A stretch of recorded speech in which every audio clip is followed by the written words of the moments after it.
Check It Easy renferme un triptyque pédagogique qui sait adresser la théorie, la pratique et la mesure de la performance. Ceci est symbolisé par les trois icônes, les trois onglets qui se trouvent en bas de l'écran, les quiz, les aides et la performance. On va commencer par aborder le sujet clé. Check It Easy s'utilise partout puisqu'il a un mode hors ligne qui permet de consulter tous les contenus que l'on télécharge sur l'application sans réseau Internet et sans réseau téléphone. Je détaille le micro-apprentissage, le volet quiz qui présente des modules avec différents types de contenus. On voit le module ici 1 sur l'arrêt cardio-respiratoire systolique au bloc et on voit différentes icônes grisées. Une icône en livre ouvert qui représente des capsules de connaissances transverses sur le sujet. Des icônes avec la petite tête qui sont des quiz d'ancrage mémoriel. Et enfin, l'icône chrono sur des petits scénarios comme le permis de conduire. Je commence par l'icône module livre ouvert avec du coup des quiz très simples qui vont vraiment être un crash test sur les connaissances clés à avoir sur le sujet. Ensuite, nous avons la seconde typologie des quiz d'ancrage mémoriel qui vont déconstruire, reconstruire les aides cognitives de la SFAR pour se les approprier, pour vraiment être acculturés à leur contenu et favoriser la mémorisation pour des automatismes futurs. Et les quiz scénarii, comme le permis de conduire, eh bien, on nous demande de résoudre des cas cliniques du bout des doigts, avec ici on le voit un chrono, une question, un scope et des options de réponse. Donc là, on va dérouler le scénario.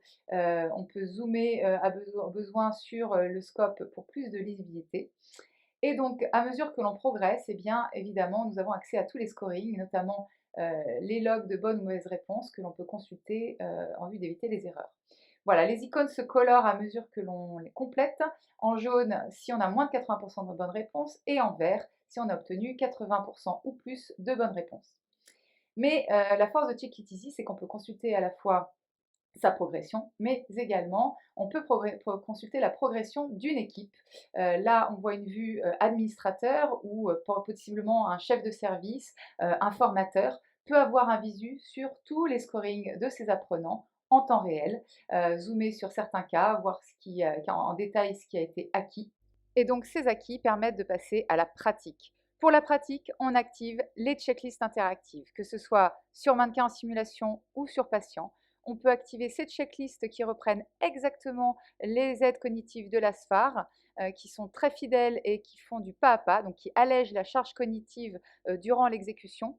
Les checklists ne doivent pas nécessairement tout être cochées pour progresser dans le protocole. On peut faire des retours en arrière également qui seront tracés. Je vous montre ici en accéléré une des checklists donc sur la bradycardie. On arrive à la fin et une fois la fin, en option, vous avez l'option d'avoir cet écran où on va pouvoir avoir un rapport.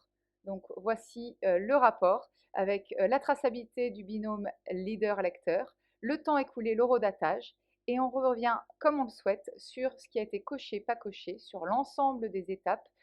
Chaque étape est référencée. On sait exactement le temps mis sur chacune des étapes du protocole.